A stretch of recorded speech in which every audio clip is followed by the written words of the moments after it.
तो फिल्म की शुरुआत में हम देखते हैं कि रिकॉर्डिंग की तारीखें निर्धारित की गई होती हैं क्योंकि उसे हर 2 हफ्ते में अपनी मां की देखभाल के लिए शहर छोड़ना पड़ता है।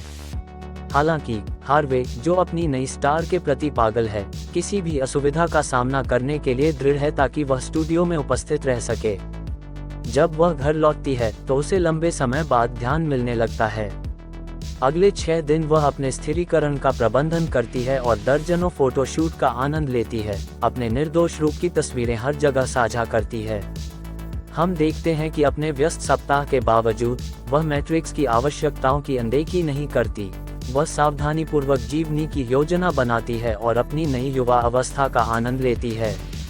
हालांकि पहले 7 दिन समाप्त होते हैं और मैट्रिक्स के लिए भोजन की अंतिम बूंद खत्म हो जाती है।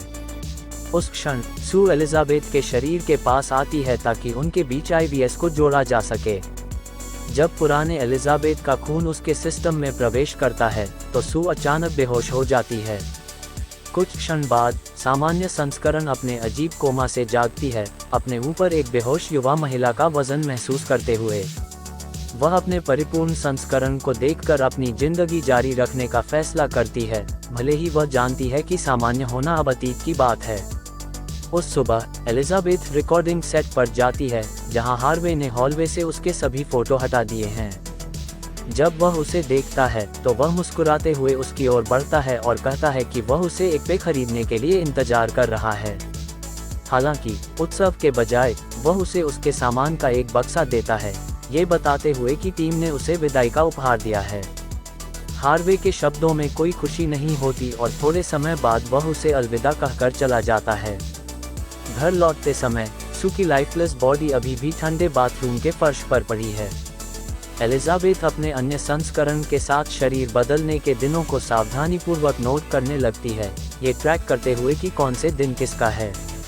दूसरे दिन वह मेल चेक करती है और अपने रहस्यमय सप्लाई से एक पत्र पाती है, जिसमें बताया गया है कि उसकी अगली सप्लाई उसके सामान्य डिलीवरी स्थान पर पहुंच रही है और उसे इसे उसी मोहल्ले से उठाना है। जब वह घर लौटती है तो वह बाथरूम में जाती है और देखती है कि सू के पास कितना खाना बचा है। सू अगले हफ्ते फिर से उसकी जगह ले लेगी, जबकि एलिजाबेथ बाथरूम में लाइफलेस रहती है। इसके बाद वह घर में छिपी हुई जगह की तलाश करने लगती है। एक बार जब वह इसे ढूंढ लेती है तो वह बाथरूम की दीवार को तोड़ने में दिन बिताती है, जब एक पड़ोसी उससे नाराज होकर सामना करने आता है। हालांकि सू अपने आप को नए किराएदार के रूप में पेश करती है और पड़ोसी उसके लिए मदद का प्रस्ताव रखता है। जब सू घर लौटती है तो वह एलिजाबेथ के शरीर को बाथरूम में ले जाती है और उसे अपने बनाए गए गुप्त कमरे में बंद कर देती है। फिर वह घर में पुरानी तस्वीरों को बदलकर अपनी नई पहचान का प्रतिबिंब बनाती है। किसी अन्य क्षण में नया टीवी शो शुरू होता है। हमारी युवा और सुंदर नायिका अपने किरदार में चमकती है, सेट पर गूंजती उत्साही संगीत की धुन पर थिरकते हुए। जब शो खत्म होता है तो वह दर्शकों को उसी इशारे से अलविदा कहती है जो एलिजाबेथ अपने पुराने कार्यक्रम में किया करती थी। नई स्टार को उसके सहकर्मियों से खड़ा होकर तालियां मिलती हैं और हमारी नायिका फिर से प्रसिद्धि का स्वाद चखने लगती है, जो उसके पुनर्जीवित करियर की शुरुआत का वादा करती है। उसकी आखिरी हफ्ते के दिन वह अपनी सबसे अच्छी ड्रेस में तैयार होती है। वह अपने युवा शरीर का पूरा मजा लेना चाहती है, लेकिन मैट्रिक्स का खाना खत्म होने लगता है, जिससे उसे पूरी तरह से आनंद लेने में बाधा आती है। उसका नाक खून करने लगता है और चक्कर आते हैं। वह ट्रॉय से माफी मांगती है और बाथरूम में रश करती है। जब वह घर में पहुंचती है तो वह देखती है कि एलिजाबेथ अपना खाना खत्म कर रही है। वह इस दर्दनाक प्रतिक्रिया का सामना करते हुए ये याद करती है कि उसे बिना किसी अपवाद के संस्करण बदलने की जरूरत है, लेकिन ये जानते हुए कि उसके 7 दिन समाप्त हो गए हैं, वह खुद को स्थिर करने के लिए एक और कैप्सूल लेती है। एक बार जब वह ठीक हो जाती है तो वह ट्रॉय के साथ सोफे पर लौटती है ताकि मजा जारी रख सके। हालांकि जब वह अपनी तंग ड्रेस को खोलता है तो उसके अंदर का हिस्सा बाहर आने लगता है, जिसके बाद एलिजाबेथ का एक चिढ़ा हुआ चीख निकलता है। वह और उसकी अन्य संस्करण बाथरूम की ओर बढ़ते हैं। जब वह अपने घर में अफरा तफरी देखती है तो वह एक नोट पाती है जो ट्रॉय ने खिड़की पर चिपकाया है। जब वह पढ़ने के लिए करीब जाती है तो वह भयानक रूप से देखती है कि उसकी एक उंगली अचानक बुढ़ा गई है। वह डरती है और बाथरूम में जाकर अपने बाकी शरीर की जांच करती है और पाती है कि वह जगह जहां उसने पिछले रात पदार्थ निकाला था ठीक नहीं हो रही है। निराश होकर वह यूएसबी ड्राइव पर दिए गए नंबर पर कॉल करती है ताकि पदार्थ के प्रतिकूल प्रभाव की रिपोर्ट कर सके। वह बताती है कि उसने इसे सिर्फ कुछ अतिरिक्त घंटों के लिए गलत इस्तेमाल किया है और स्थिति को ठीक करने में मदद मांगती है। हालांकि दूसरी तरफ के व्यक्ति का कहना है कि कुछ भी नहीं किया जा सकता क्योंकि दोनों संस्करण एक ही व्यक्ति हैं और उन्हें तय संतुलन का सम्मान करना चाहिए। बाद में जब वह अपने अपार्टमेंट की सफाई करती है तो वह देखती है कि उसका दूसरा संस्करण टीवी पर संगीत पर नृत्य कर रहा है। वह अपने सड़ते अंगुली से टीवी बंद कर देती है। तभी उसके पड़ोसी ओलिवर ने दरवाजे की घंटी बजाई। बिना प्रतिक्रिया दिए वह दरवाजे के पीछे से उसे देखती है। ओलिवर सू से बाहर जाने के लिए कहता है, लेकिन प्रतिक्रिया नहीं मिलने पर वह छोड़ देता है। जब उसे अपने नए रिफिल के लिए नोटिस मिलता है तो एलिजाबेथ अपने सामान में से अपने बॉक्स को उठाने के लिए निकल पड़ती है और एक आवाज़ सुनती है जो उसे बेचैन करती है। परानौर्ड महसूस करते हुए वह खुद को शांत करने के लिए एक कॉफ़ी की दुकान में कदम रखती है। वहाँ कुछ दूरी पर बैठे एक वृद्ध व्यक्ति ने टिप्पणी की कि 7 दिन का प्रभाव लंबे समय तक चलने लगता है। वह उसके हाथ पर एक निशान देखती है और याद करती है कि जिस नर्स ने उसका इलाज किया था उसके पास भी वही प्रोमिनेंट मोल था। उस क्षण वृद्ध व्यक्ति अपने सामान गिरा देता है जिससे उसकी कार्ड दिखाई देती है जो उसकी कार्ड के समान लेकिन अलग नंबर के साथ होती है। एलिजाबेथ समझती है कि वह उसका पीछा कर रहा है और वह कहता है कि वह बस ये जानने के लिए उत्सुक था कि वह कैसी है। हालांकि हमारी नायिका कहती है कि सब कुछ ठीक है, वह उस भावना के बारे में बात करता है जो उन्हें उस विकल्प को चुनने के लिए मजबूर करती है। एलिजाबेथ और सुनने की सहन शक्ति नहीं रख पाती और जाने का निर्णय लेती है जब वह ट्रॉय से टकराती है जो वृद्ध महिला को अपनी मोटरसाइकिल पर जाने के लिए चिल्लाता है। जब वह वापस घर लौटती है तो वह बेतहाशा अपने सामान में से फ्रेड का नंबर खोजती है। उसे याद आता है कि उसकी वर्तमान स्थिति के बावजूद फ्रेड ने हमेशा उसे सबसे खूबसूरत महिला माना है जिसे उसने कभी देखा है।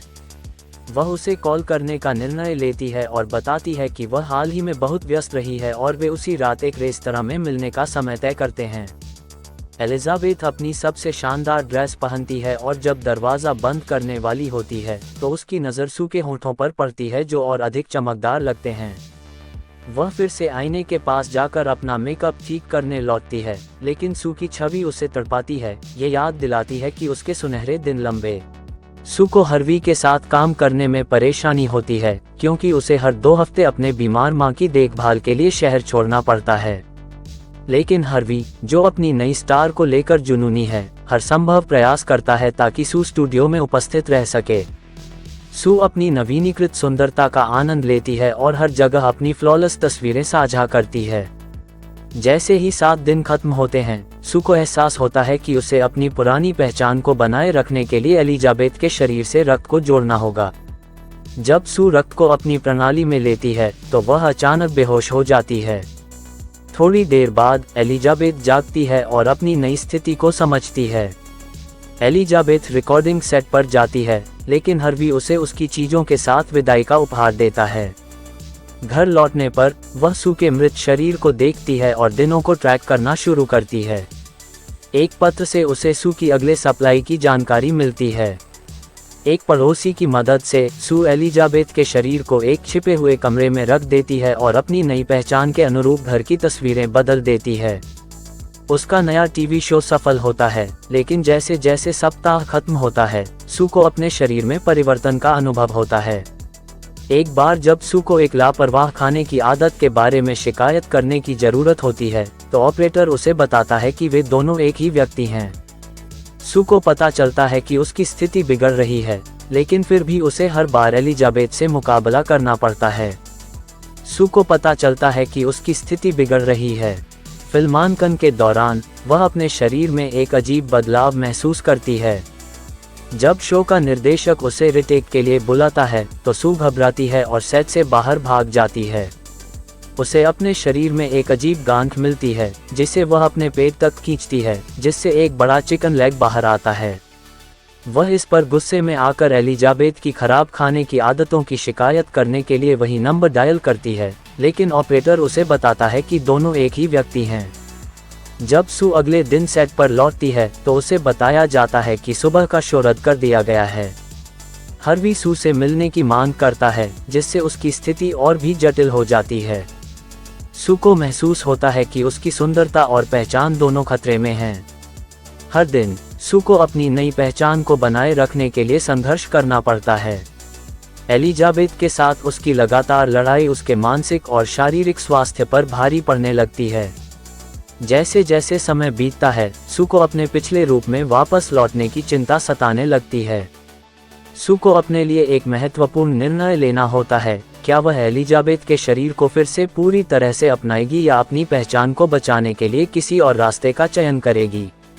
इस अंतर्द्वंद्व में सू को ये समझ में आता है कि उसकी सुंदरता केवल बाहरी नहीं बल्कि अंदरूनी भी है। वह अपनी पहचान के लिए संघर्ष करती है, ये समझते हुए कि उसकी सफलता और पहचान उसके भीतर के आत्मविश्वास और आत्मप्रेम से आती है। शो की भारी सफलता के बाद एलिजाबेथ स्पार्कल को बताया जाता है कि वह अब नए साल के सबसे बड़े कार्यक्रम की होस्ट होंगी। इससे प्रेरित होकर वह एक खास पदार्थ का सेवन करना शुरू करती हैं, जिससे वह अपने करियर पर नियंत्रण बनाए रख सके। हालांकि इस पदार्थ के दुष्प्रभाव जल्द ही दिखाई देने लगते हैं और एलिजाबेथ का शरीर धीरे धीरे सड़ने लगता है। इसी बीच उसकी जगह नई होस्ट सू तेजी से लोकप्रिय हो रही होती है। एलिजाबेथ को लगता है कि सू ने उसकी पहचान और शोहरत चुरा ली है। जलन और गुस्से से भरकर एलिजाबेथ सू को खत्म करने की योजना बनाती है, लेकिन आखिरी पल में उसे एहसास होता है कि सू भी उसकी ही एक हिस्सा है। दोनों के बीच एक घातक लड़ाई होती है, जिसमें सू जीत जाती है, लेकिन वह भी इस प्रक्रिया में बुरी तरह बिगड़ चुकी होती है। सू अपने शरीर को ठीक करने की कोशिश करती है, लेकिन नाकाम रहती है। अंत में सू एक भयानक राक्षसी रूप धारण कर लेती है और अपने जीवन के सबसे बड़े शो में मंच पर जाती है। वहां वह दर्शकों के बीच खौफ फैलाती है और जब उसे नष्ट कर दिया जाता है तो उसकी चेतना अभी भी जीवित रहती है। सू अपने राक्षसी रूप में मंच पर पहुंचती है, जहां दर्शकों की चीखें और भागम भाग का माहौल बन जाता है। वह मंच पर खड़ी होकर अपनी बिगड़ी हुई विकृत स्थिति के बावजूद शो को जारी रखने की कोशिश करती है, लेकिन जैसे जैसे उसका शरीर टूटता और बिगड़ता जाता है, वह खुद पर से नियंत्रण खोने लगती है। उसकी सुंदरता, जिसके लिए वह जानी जाती थी, अब पूरी तरह खत्म हो चुकी है और वह दर्शकों के सामने एक विकृत जीव में बदल चुकी है। हर कोई उससे बचने की कोशिश करता है, लेकिन सू अब इस अराजकता के बीच में फंसी हुई है। शो की लाइट्स और कैमरे अभी भी चालू हैं और सू की विकृति पूरी दुनिया के सामने प्रसारित हो रही है। सू धीरे धीरे इस तथ्य को समझने लगती है कि उसकी पुरानी पहचान अब कभी वापस नहीं आएगी। वह न केवल अपनी शारीरिक सुंदरता खो चुकी है, बल्कि अपनी मानसिक स्थिरता भी। इस बीच एलिजाबेथ की चेतना, जो अब सू के अंदर गहराई में छिपी हुई है, उसे धीरे धीरे अंदर से कमजोर कर रही है।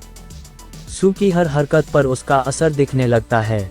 अचानक सू के अंदर एलिजाबेथ की यादें उभरने लगती हैं, उसकी पुरानी शोहरत, उसका स्टारडम और उसकी एक समय की महानता। इस मानसिक संघर्ष के बीच सू और एलिजाबेथ की आत्माएं एक दूसरे से जूझती हैं, दोनों अपनी पहचान और अस्तित्व के लिए लड़ रही हैं। अंत में शो की लाइट्स बुझ जाती हैं और सू का राक्षसी रूप पूरी तरह टूट जाता है। सू की चेतना खत्म होते ही मंच पर केवल एक अंधेरा छा जाता है और इस तरह दोनों के अंत के साथ एक युग का भी अंत हो जाता है। दर्शक और दुनिया बस उस पल को देखती रह जाती है, जहां एक समय की सबसे चमकदार स्टार एलिजाबेथ स्पार्कल और उसकी जगह लेने वाली सू, दोनों का अंत हो चुका होता है। और यहीं पे मूवी का एंड होता है। अगर आपको ये रिव्यू पसंद आया हो तो वीडियो को लाइक करना ना भूलें और कमेंट करके बताएं कि आपको मूवी का रिव्यू कैसी लगा। और हाँ, ऐसे ही इंटरेस्टिंग मूवी रिव्यूज़ के लिए मूवीज़ अड्डा को सब्सक्राइब ज़रूर करें। मिलते हैं अगले मूवी में। धन्यवाद।